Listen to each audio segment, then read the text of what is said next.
Getting the bird's eye view, using statistics to build a better conversation. Guiding the conversation with your website statistics. Fundamentally, the conversation with your audience looks like this. You change something on your website or post something to social media. Your audience responds to the action. You review your website statistics and positively correlate new traffic to the action taken.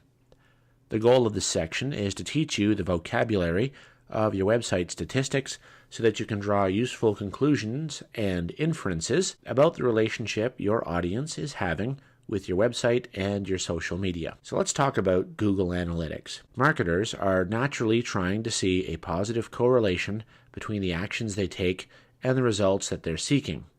When we post a blog or a tweet, quite often we see results, comments, or new traffic instantly. One of the essential tools in the marketing conversation is Google Analytics.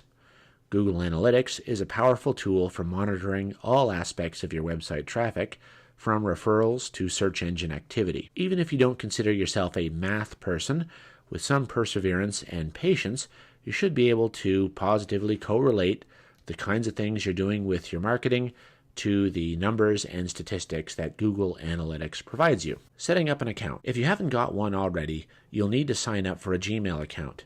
It doesn't matter if you use it for email or not, it's your gateway to using all kinds of free services such as Google Analytics, so go get one. At this point, your web designer should be able to take over. Ask them to set up Google Analytics on your website and to grant your Gmail account administrator privileges. Learning the vocabulary. It's likely that Google Analytics will continue to change its user interface as it improves. The vocabulary of website statistics is not likely going to change much in the coming years, so we'll focus on that.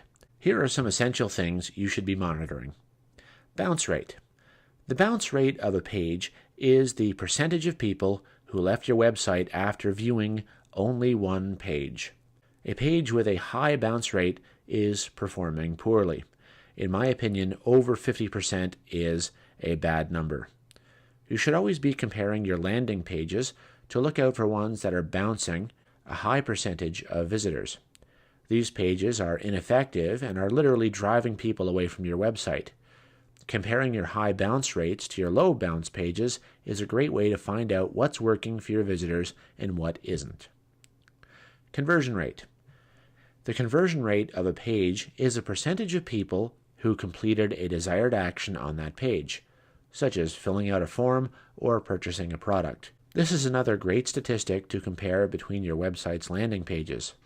A landing page is usually the first page that your visitor will see when they arrive on your site, so it's crucial that your landing pages are getting visitors to convert into leads or sales. Traffic sources. Your traffic source will tell you where all your site's traffic is coming from.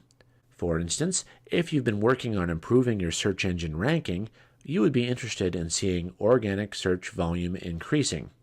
If you've been active with social media promotion, you would be eager to see an increase in referral traffic from social media sites and blogs. If you're paying for traffic, obviously you're going to want to see a certain amount of traffic coming from those paid traffic sources. Keywords. Your site's keywords will show you which terms people are searching for when they find your site in a search engine.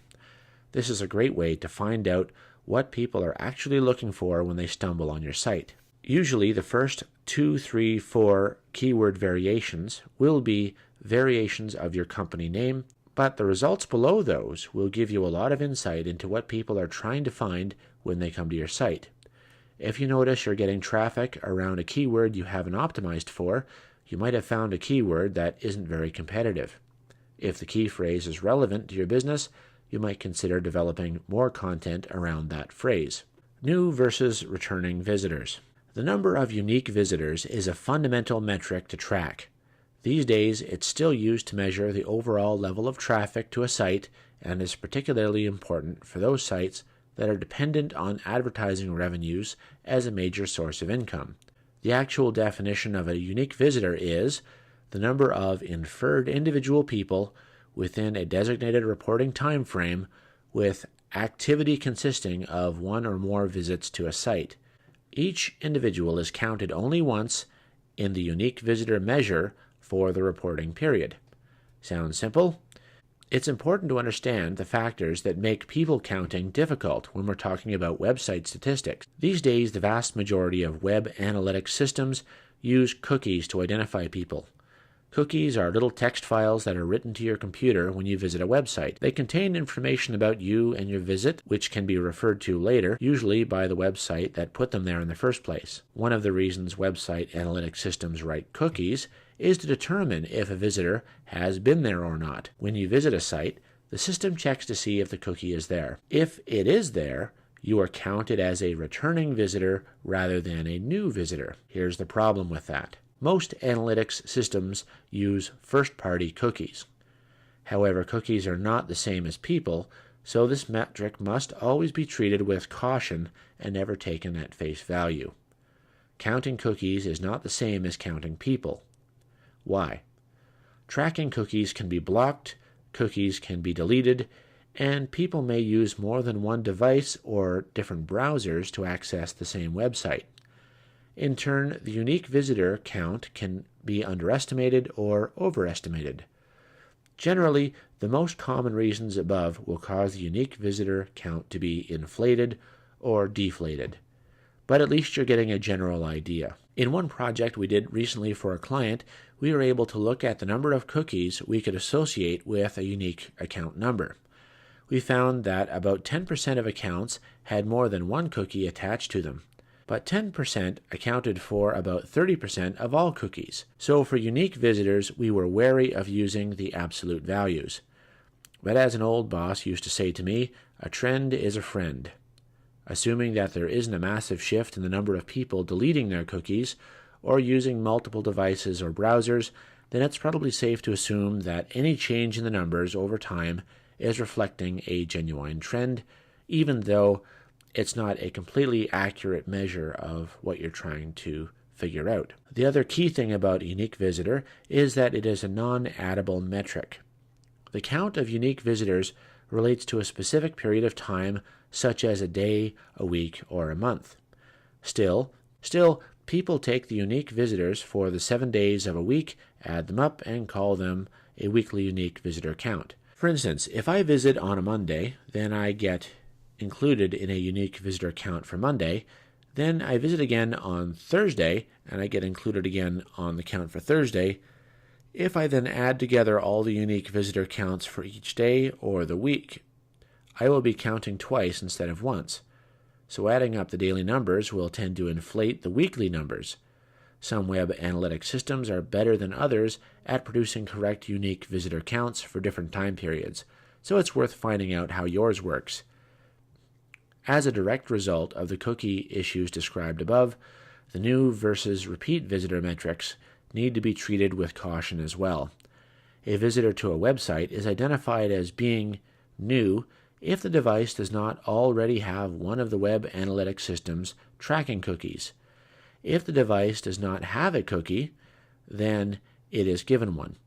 The problem comes when a consumer visits the website a second time and either her device doesn't accept cookies, she has deleted the cookie, or she's using a new device or browser. The reality may be that she has been to the website before, but as far as the web analytics system is concerned, she doesn't have a cookie on her device, and so we will treat her as a new visitor.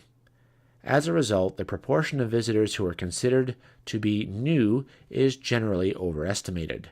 But as I've said before, a trend is a friend, and since there has been a change over time, it's probably reflecting some real underlying behavior. This may seem like basic stuff, but with more and more business people being exposed to web analytics data in reports and dashboards, it's worth reminding ourselves where the data comes from.